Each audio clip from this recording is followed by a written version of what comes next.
Bertobatlah sebagai panggilan Allah sebelum bertemu dengan Dia. Apa formula terbaik untuk membuktikan pertobatan dalam menantikan kerajaan Allah? Apa sih cara yang terbaik? Ya, kita mau mempertahankan, bukan hanya membuktikan pertobatan itu dalam menantikan kerajaan Allah. Selama saya menjelaskan ini, marilah kita memeriksa diri kita. Saya juga memeriksa diri saya, karena saya adalah orang berdosa. Ada 3 formula sederhana untuk membuat komitmen bagaimana membuktikan pertobatan dengan sambil menantikan kerajaan Allah. Ada 3 formula sederhana untuk menjawab pertanyaan ini. Yang pertama,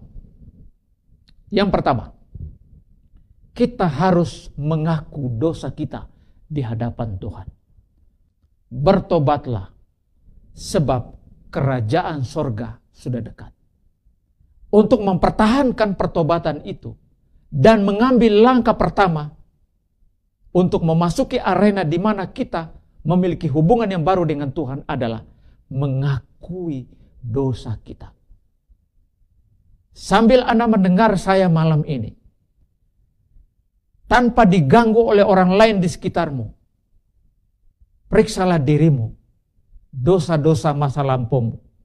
Dan ini saatnya periksa dan mengaku di hadapan Tuhan.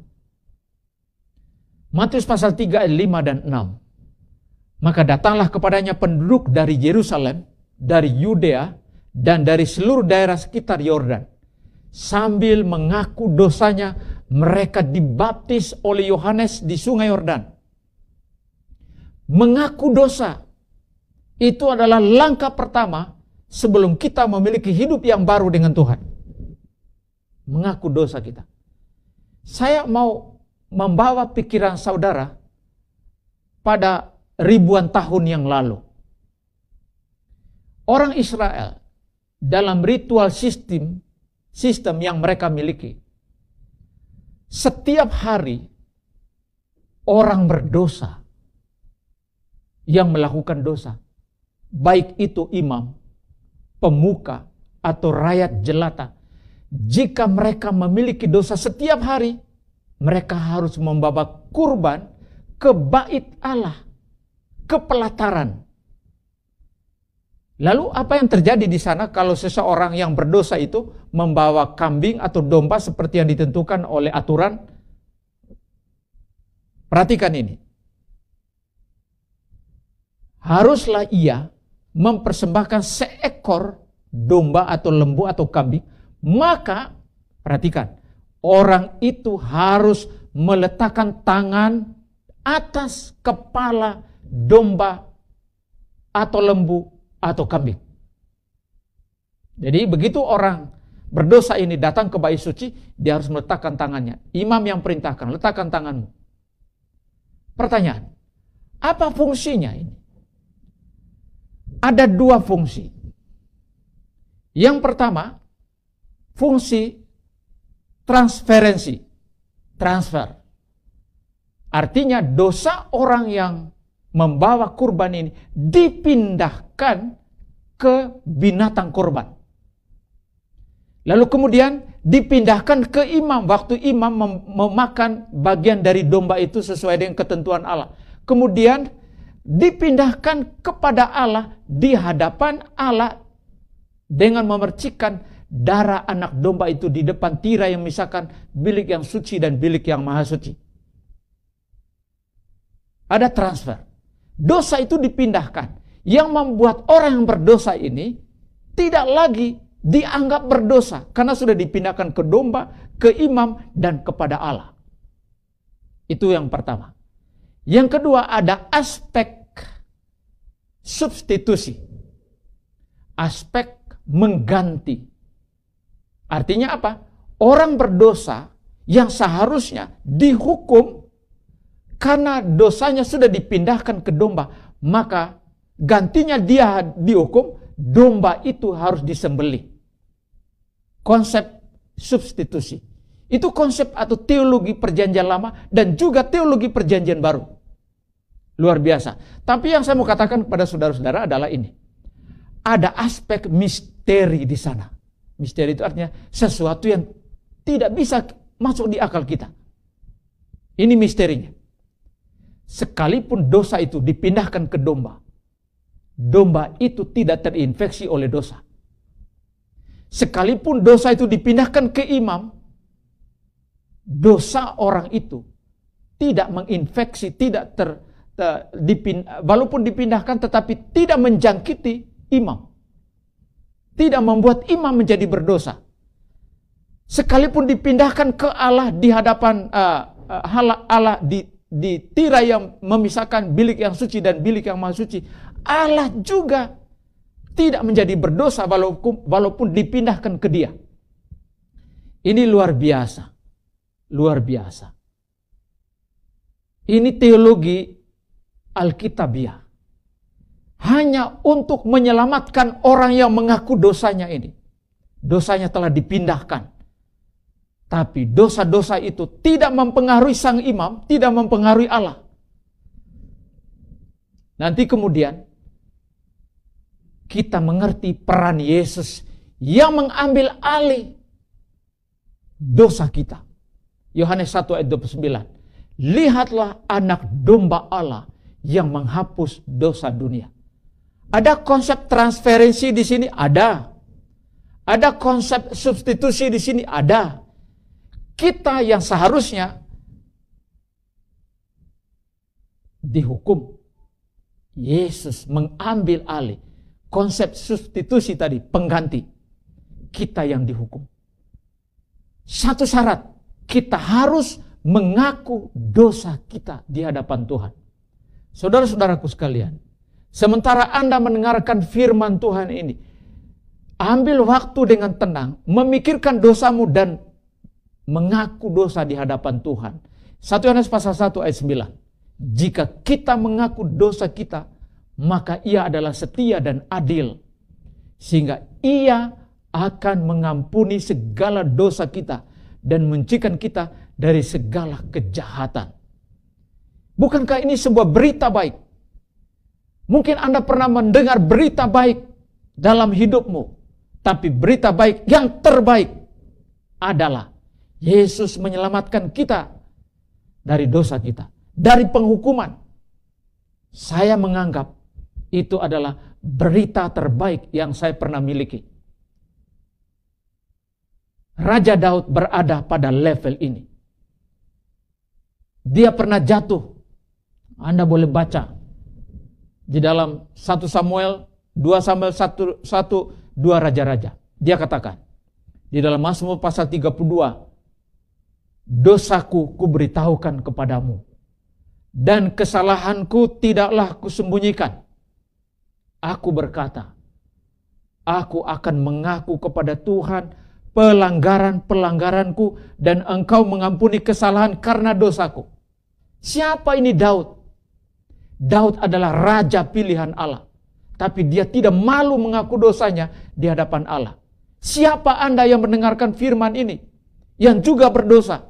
Bukan raja, bukan imam, bukan presiden, bukan perdana menteri, lalu tidak mengaku dosa.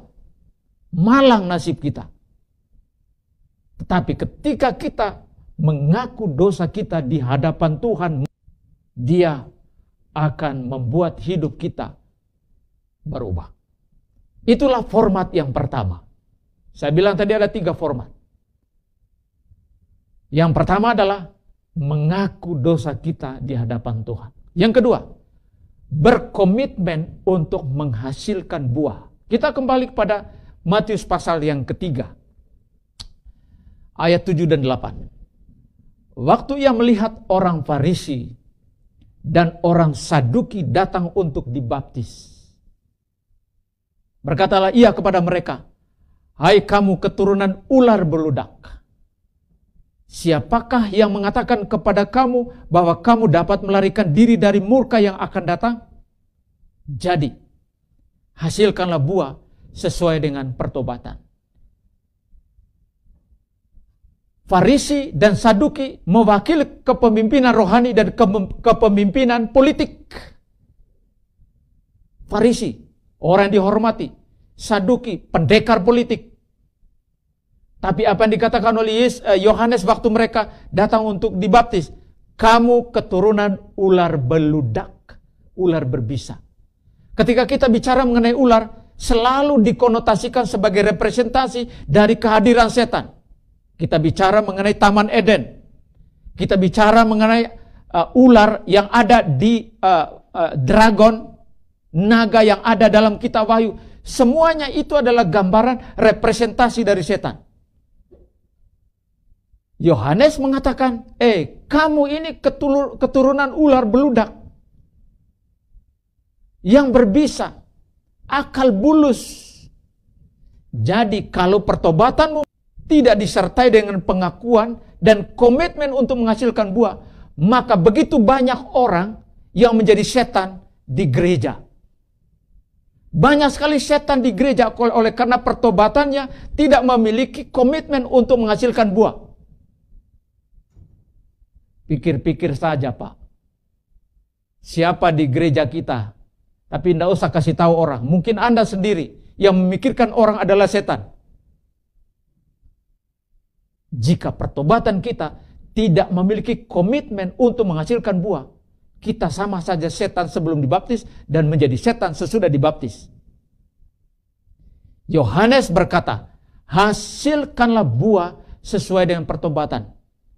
Komitmen untuk menghasilkan buah. Itu jauh lebih penting di hadapan Allah daripada atribut saya sebagai seorang pemimpin politik atau pemimpin rohani atau apa saja. Bertobat dan berkomitmen untuk menghasilkan buah. Buah roh adalah kasih, sukacita, damai, sejahtera, kesabaran, kemurahan, kebaikan, kesetiaan. Saya mau baca ayat 24. Barang siapa menjadi milik Kristus Yesus, ia menyalibkan daging dengan segala hawa nafsu dan keinginannya. Ini yang disebut dengan bertobat. Hasil dari pengakuan dan komitmen untuk menghasilkan buah. Ini sesuatu yang sukar memang. Tetapi kita harus lewati ini. Sukar. Tapi oleh bantuan Tuhan, kita akan melewati masa-masa yang sukar. Yesaya pasal 1 ayat 16 dan 17. Basuhlah, kata Yesaya, bersihkanlah dirimu. Jauhkanlah perbuatan yang jahat dari depan mataku, dan belajarlah berbuat baik. Usahakanlah keadilan, kendalikanlah orang kejam, belalah hak anak-anak yatim, perjuangkanlah perkara janda-janda. Pertobatan itu tidak hanya bersifat eksklusif hanya milik saya. Buah dari pertobatan itu adalah karya-karya yang nyata bagi orang-orang yang membutuhkan kita. Dunia di mana kita berada, spirit egosentriknya sangat besar. Ego sangat besar. Kita memiliki sesuatu, kita tidak mau bagi dengan orang lain yang kesusahan di luar sana. Belalah hak-hak anak yatim. Perjuangkanlah perkara para janda. Itulah formula yang kedua. Formula yang terakhir. Menyerahkan diri untuk dibaptis. Untuk membuat komitmen kita kuat dalam pertobatan kita menantikan kedatangan Kristus, Anda harus menyerahkan diri untuk dibaptis. Mari kita baca ayat ini. Matius pasal 3 ayat 2. Bertobatlah, sebab kerajaan surga sudah dekat. Yohanes 3 ayat 3 sampai 5. Jika seorang tidak dilahirkan kembali, ia tidak dapat melihat kerajaan Allah. Jika seorang tidak dilahirkan dari air dan roh, ia tidak masuk dalam kerajaan Allah.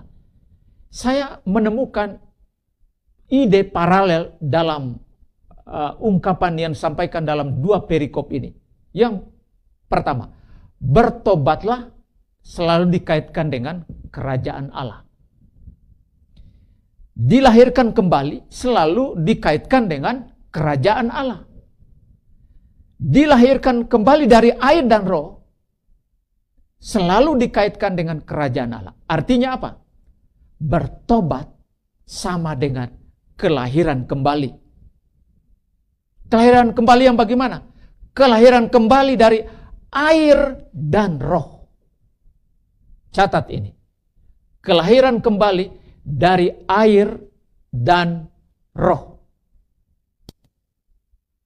Jadi ada upacara simbolik supaya roh itu bekerja, harus dibaptis. Ketika kita bicara mengenai air, berarti kita bicara mengenai baptisan. Lalu pertanyaannya adalah, bagaimana caranya? Jangan khawatir, karena Yesus memberikan contoh. Dalam Matius pasal 3 ayat 13 sampai 17. Yesus dibaptis bukan karena dia memiliki dosa, tapi dia mau memberikan contoh kepada penghuni planet bumi ini yang percaya kepada dia. Tentu Anda merendahkan konsep ini. Kok dia kasih contoh ya? Bapak Ibu sekalian, dia Allah menjadi manusia tidak sukar bagi dia untuk memberikan contoh pada kita, apalagi memberikan contoh bagaimana dibaptis itu. Oke, mari kita lihat. Yang pertama, Yesus memberikan contoh. Sesudah dibaptis, Yesus segera keluar dari air. Keluar dari air. Bahasa aslinya bilang apotuhudatos. Keluar dari air, sebuah wadah yang besar dan berisi air yang banyak. Tidak mungkin ada air yang sedikit cuma di ember doang, lalu kita bisa katakan keluar dari air. Tidak. Pasti ada air yang banyak. Dan Yesus memberikan contoh. Tadi disebutkan dilahirkan kembali dari air dan roh. Dan ayat yang ke-16a mengatakan, sesudah dibaptis, Yesus segera keluar dari air. Jelas. Yang kedua, ada peristiwa supranatural. Pada waktu itu, perhatikan, pada waktu itu, langit terbuka, dan ia melihat roh Allah seperti burung merpati turun ke atasnya. Ingat, lahir kembali dari air dan roh. Nomor 2 ini masih di ayat 16. Roh Allah seperti burung merpati turun ke atas Yesus. Jadi ada peristiwa baptisan, lalu ada kehadiran roh Allah, Roh Kudus. Jadi dalam baptisan itu, oknum Tritunggal semua ada di sana. Apa buktinya? Di nomor 3. Terdengar suara dari sorga berkata, inilah anakku yang kukasihi. Kepadanyalah aku berkenan. Ini sebenarnya sebuah deklarasi universal kepada penduduk bumi. Bahwa ini adalah anakku yang kukasihi. Memang kalau kita baptis besok, tidak terdengar suara itu. Tetapi yang pertama pasti terjadi, keluar dari dalam air, ya, dan kemudian roh Allah turun ke atas kita, tidak dapat dilihat tentu. Tetapi ini konsep yang mau dibangun dalam konteks bagaimana cara kita dibaptis. Baptisan dengan air itu. Jika Anda pernah dibaptis dengan percikan, itu bukan baptisan. Karena istilah baptisan itu adalah diselamkan dan keluar dari dalam air. Jika Anda pernah dibaptis di percikan, hari ini saya mengajak kita untuk dibaptis menurut cara contoh yang diberikan oleh Yesus kepada umatnya, kepada orang Kristen. Mengapa harus dibaptis? Itu kan pertanyaannya. Saya baca 2 ayat ini. 1 Korintus pasal 15 ayat 3 dan 4. Kristus mati untuk dosa-dosa kita sesuai dengan yang tertulis dalam Alkitab. Ia dikuburkan, ia dibangkitkan pada hari ketiga sesuai dengan Alkitab. Paulus dalam 1 Korintus pasal 15 ayat 3 dan 4 ini menggambarkan siklus tentang keadaan Yesus yang terakhir. Kemudian penulis yang sama dalam Roma pasal 6 ayat 3 dan 4. Perhatikan, ini sekarang tentang kita. 1 Korintus pasal 15 tentang Yesus. Roma pasal 6 ayat 3 dan 4 berkata, oleh karena itu kita dikuburkan. Yesus dikuburkan. 1 Korintus pasal 15. Bersamanya melalui baptisan dalam kematian. Yesus mati. Agar supaya sama seperti Kristus telah dibangkitkan. Yesus bangkit. Pertanyaan mengapa kita harus dibaptis? Ini alasannya. Mematikan dosa kita melalui kematian dalam air itu. Ya. Dikuburkan, kemudian bangkit menjadi manusia baru. Lanjut. Roma pasal 6 ayat 6. Karena kita tahu bahwa manusia lama kita telah turut disalibkan. Manusia lama adalah manusia daging. Manusia yang didorong oleh nafsu. Manusia didorong oleh keinginan-keinginan yang tidak teratur. Manusia yang didorong oleh kemauan yang tidak sesuai dengan kehendak Allah. Supaya tubuh dosa kita hilang kuasanya. Hilang kuasanya. Galatia pasal 2 ayat 20. Namun aku hidup, tetapi bukan lagi aku yang hidup, melainkan Kristus yang hidup di dalam aku. Dan hidupku yang kuhidupi sekarang di dalam daging adalah hidup dalam iman, dalam anak Allah yang mengasihi aku dan menyerahkan dirinya untuk aku. Luar biasa. Ini memang sukar untuk kita jalani. Tetapi saya memberikan garansi kepada kita. Jika hidup Yesus itu ada dalam hidup kita, Dia akan mengubah keputusan-keputusan kita setiap hari. Karena kita hidup oleh iman. Kita hidup oleh iman. Saya rasa kita aminkan itu pada poin ini. Karena dengan membiarkan Yesus hidup dalam diri kita, kita selalu memiliki harapan setiap hari. Ada krisis ekonomi dalam rumah tangga kita? Ya. Kita dipecat dari pekerjaan? Ya. Usaha kita mengalami kemandekan? Ya. Tapi kita tidak pernah berhenti untuk berharap kepada Allah. Ayat yang terakhir. Karena dengan Dia kamu dikuburkan dalam baptisan. Dan di dalam Dia kamu turut dibangkitkan. Juga oleh kepercayaanmu kepada kerja kuasa Allah. Yang telah membangkitkan Dia dari orang mati. Bukankah ini kabar baik bagi kita? Dikuburkan dalam baptisan. Baptisan adalah cara untuk menguburkan dosa-dosa masa lalu kita. Yang kita akui tadi di hadapan Allah. Kuburkan itu jauh-jauh melalui baptisan. Kemudian melalui baptisan juga kita bangkit menjadi orang yang percaya dan menjadi manusia yang baru. Saudara-saudaraku sekalian, panggilan untuk kita, saya mau mengingatkan kita kembali tentang inti dari seluruh Alkitab, yaitu Yesus. Sejak manusia jatuh ke dalam dosa, Yesus itu, juru selamat itu dijanjikan oleh para nabi. Sesudah Yesus mati dan bangkit, dengungan tentang kedatangannya yang kedua kali juga didengungkan oleh para pendeta, oleh para imam, oleh para pemimpin gereja. Kenapa Yesus? Yesus adalah problem solver. Dia adalah menyelesaikan masalah-masalah yang kita hadapi setiap hari. Saya mau bertanya, apa perbedaan orang Israel menantikan kedatangan Tuhan dengan kita yang sementara menantikan kedatangan Tuhan? Israel di bawah kepembuangan karena dosa-dosa mereka.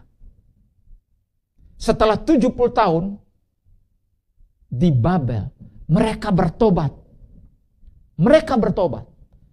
Dan ketika Tuhan menggunakan Raja Artasasta supaya mereka kembali ke Yerusalem, Tuhan bilang begini kepada Daniel. Mereka memang sudah bertobat 70 tahun. Selama 70 tahun di Babel. Tetapi saya mau mereka bertobat ketika mereka kembali ke Yerusalem. Lalu dikasih tahu, kamu bertobat sampai datang seorang juru selamat. Artinya apa? Kedatangan Kristus bagi orang Israel sangat persistensi waktunya. Waktunya sangat tepat. Ini ada di Nubuatan Daniel pasal 9 ayat 24. 70 kali 7 masa ditetapkan atas bangsamu dan atas kotamu yang kudus. 70 kali 7 masa artinya 70 minggu kali 7 hari menjadi 490 hari. Karena nubuatan 1 hari sama dengan 1 tahun, maka Israel sudah tahu bahwa sesudah 490 tahun Yesus datang. Enak sekali mereka. Sudah tahu kapan Yesus datang. Orang Israel 500 tahun sebelum Kristus sudah dikasih tahu bahwa Yesus akan datang sesudah 490 tahun. Lalu Tuhan bilang, ini di ayat ini, lenyapkan kefasikan, akhiri dosa, hapuskan kesalahan, datangkanlah keadilan yang kekal, menggenapkan penglihatan para nabi, dan mengurapi, perhatikan frase yang terakhir, mengurapi yang maha kudus. Luar biasa. Israel sudah bertobat 70 tahun. Setelah 70 tahun di Babel. Dan kemudian setelah mereka kembali ke Yerusalem, dikasih tahu bahwa kamu harus bertobat sampai kedatangan Kristus yang pertama. Saudara-saudaraku sekalian, 490 tahun telah berlalu.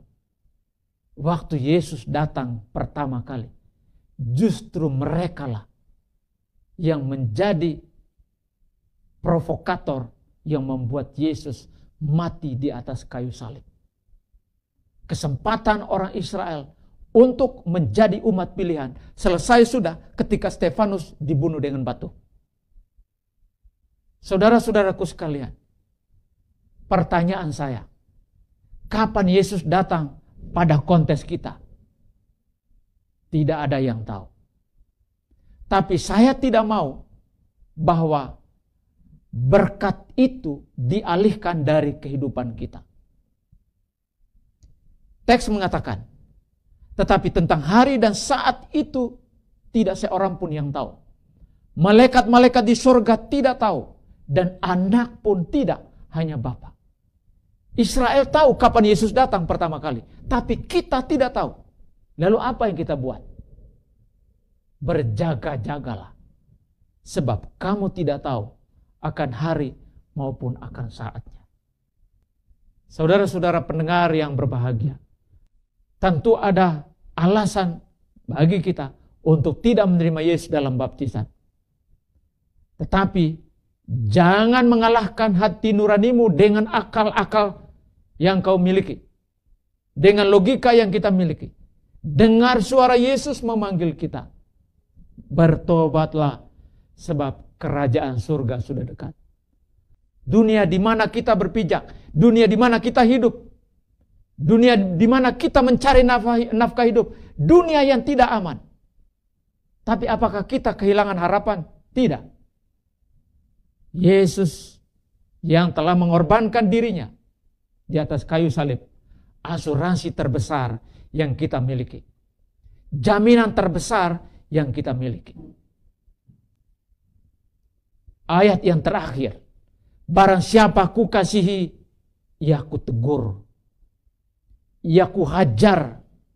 Sebab itu kata Tuhan, relakanlah hatimu dan bertobatlah.